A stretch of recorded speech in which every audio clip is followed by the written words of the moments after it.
केंद्रीय अर्थमंत्री निर्मला सीतारामन यांनी बजेट सादर केलेलं आहे। तुम्ही अगोदर सांगितलं होतं शेतकऱ्यांना वगैरे तुमच्या अपेक्षा व्यक्त केल्या आहेत, तर यावर तुमचं काय मत आहे?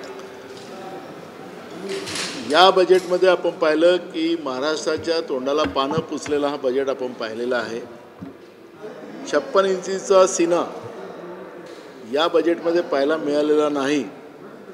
बिहार आणि आंध्र प्रदेश याला ज्या पद्धतीचं झुकतं माप दिलं, याचाच अर्थ केंद्रातलं नरेंद्र मोदीचं सरकार टिकवण्याचा एक प्रयत्न या बजेटच्या माध्यमातून केला गेलेला आहे। शेतकऱ्यांना काही दिलं गेलेलं नाही, महागाई कमी करण्याचं कुठलंही धोरण सरकारजवळ नाही।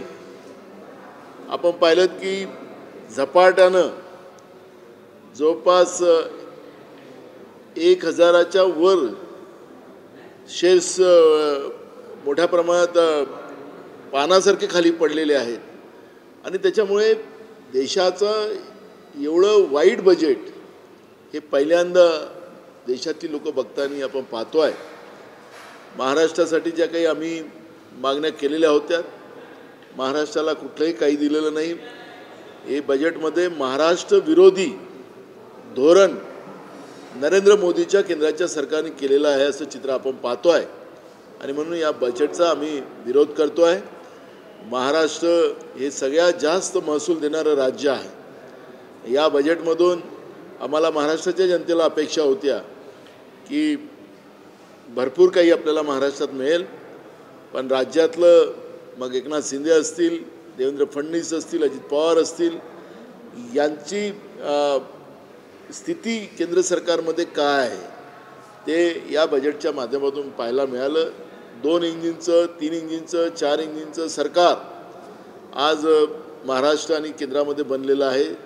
या इंजिनचा कुठलाही उपयोग महाराष्ट्राच्या जनतेसाठी ठरलेला नाही असं हा बजेट आहे आणि म्हणून या बजेटचा आम्ही विरोध करतो। सर्वसामान्यांसाठी मोदी सरकारने इन्कम टॅक्समध्ये बदल केला असं दावा करत आहे, पण 3 ते 7 लाखाचा नवा रेजिम तयार केला आहे, त्यातून 5% टॅक्स वाढवला आहे आणि कर रचनेत कुठलाही दिलासा नाही आहे। पूर्वी 7 लाखपर्यंत कर दिलासा मिळतो। मी तुम्हाला सांगितलं की सकाळी सांगितलं की बनियागिरी जी नरेंद्र मोदींची गेल्या 10 वर्षापासून पाहिलेली आहे, ती बनियागिरी या बजेटमध्ये न दिसावी असा आम्ही उल्लेख केलेला होता।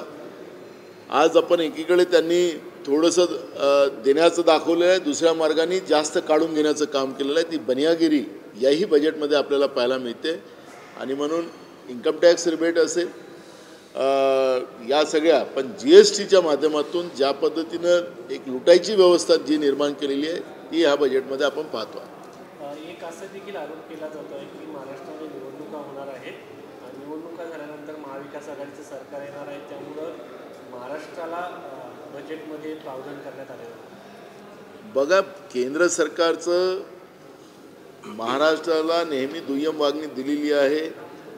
नरेंद्र मोदीच्या सरकारने गेल्या 10 वर्षामध्ये राज्यात सरकार असूनसुद्धा, त्यांच्या विचाराचं सरकार असूनसुद्धा दुय्यम वागणूक दिलेली आहे। त्यामुळे ही दुय्यम वागणूक सातत्यानंच महाराष्ट्राला मिळालेली आहे। महाराष्ट्राचे उद्योग दुसऱ्या राज्यात पाठवायचं, विशेष करून गुजरातमध्ये पाठवायचे, राज्याला नेहमी राज्यातून मोठ्या प्रमाणात आर्थिक दोहन करायचं, लुटायचं आणि महाराष्ट्राला बर्बाद करायचं हे धोरण केंद्र सरकारने केलेलं आहे। त्यामुळे महाविकास आघाडीचं सरकार हे तर महाराष्ट्रात येणारच आहे, पण महाविकास आघाडीचं सरकार आल्यानंतर महाराष्ट्र उभा कसा करायचा हा आमचा जो सगळं ब्ल्यूप्रिंट तयार आहे, त्या आधारावर महाराष्ट्र आम्ही उभा करू, महाराष्ट्राच्या जनतेला सोबत घेऊन। आज एक बैठक पडली काँग्रेसची, तुम्ही देखील त्याला उपस्थित होतात। बैठकीमध्ये काय निर्णय झाले, काय चर्चा झाली?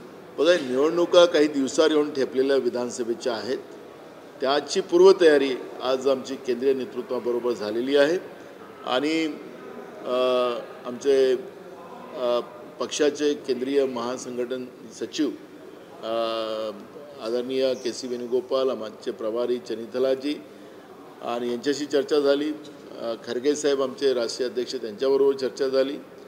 पवार साहेबांसोबतही चर्चा झाली आणि सगळ्यांशी बसून महाविकास आघाडीचं सरकार महाराष्ट्रात कसं आणता येईल त्याचं एक प्लॅनिंग आम्ही केलेलं आहे आणि तातडीनं आता ऑगस्टच्या पहिल्या आठवड्यापासून आम्ही सगळे प्रोग्राम चालू करतो। उद्धव ठाकरे येत आहेत ऑगस्टच्या पहिल्या आठवड्यामध्ये, महत्त्वाच्या काही बैठकी किंवा जागा वाटपाबाबत चर्चा दिल्लीमध्ये होईल का?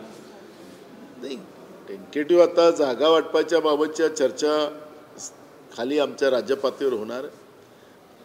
ज्या ठिकाणी काही प्रॉब्लेम आले त्या ठिकाणी वरच्या पातळीवर आमचे नेते बसून या पद्धतीची चर्चा करून त्याच्यातले काही मार्ग काढू शकतील. पण मला असं वाटतं की जागा वाटपाचा फॉर्म्युला हा खालीच ठरेल अशा पद्धतीचं धोरण आम्ही अवलंबलेलं आहे. आमदारांवर काय ॲक्शन घेतली विधान परिषदेच्या निवडणुकीत आम्ही तुम्हाला सांगितलं की आमदारावरची ॲक्शन अटळ आहे, ते आपल्याला पाहायला मिळेल.